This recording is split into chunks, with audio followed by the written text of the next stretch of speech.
Hello guys! Hello. This is for Libra. Okay Libra, welcome dito sa aking channel.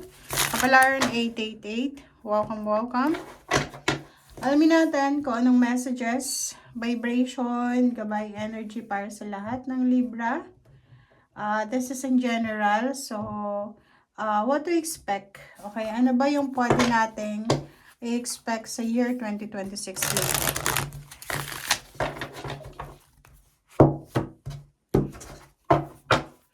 Alright. Okay, first card is the Strength. Second is Two of Pentacles. January, February, March is Three of Pentacles. April is the Lovers. May, Five of Pentacles. And Five of Cups.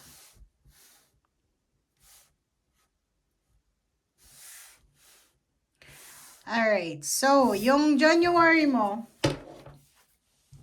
Okay, January. Yung January mo dito is the Strength card. So, sinasabi ng baraha sa'yo na ngayong January daw, marami kang posibleng kailangan na ayusin. Maybe your health. Okay, so you need to take care of your health. You need to take care of your money.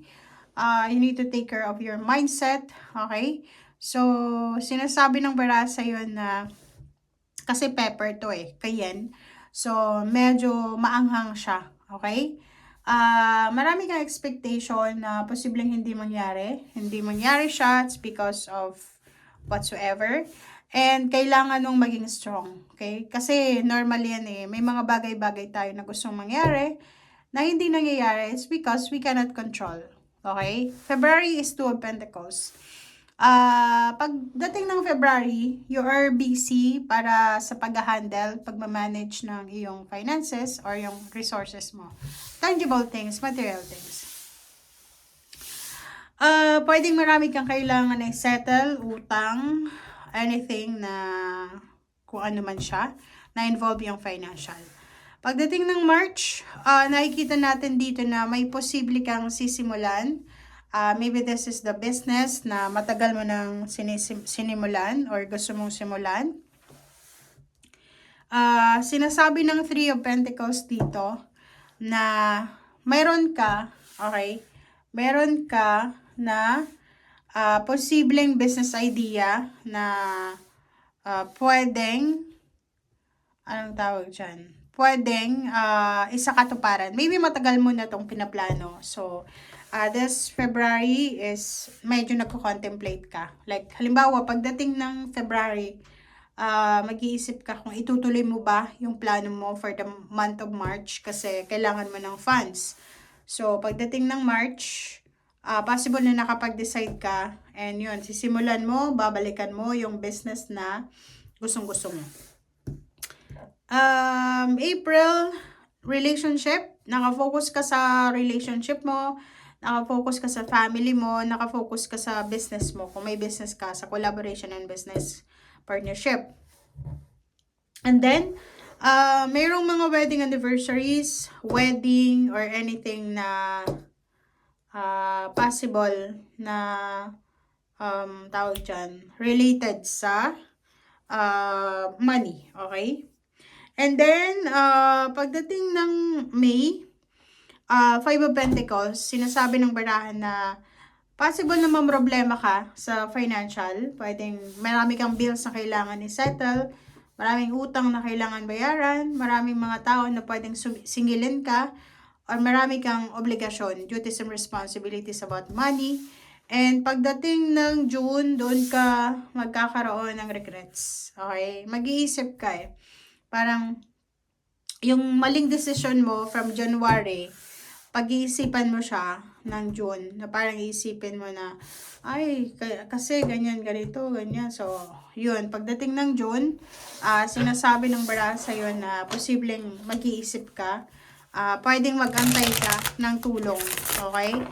So, ibig sabihin, kung ano man ang financial problems mo from May until June, nakikita ko sa'yo dito na nagsasuffer kang mag-isa, pero gusto mong humingi ng tulong pero hindi mo parang nakikita ko sa'yo dito na medyo, medyo hesitant ka. Alright, so yun. Let's check. Okay, July,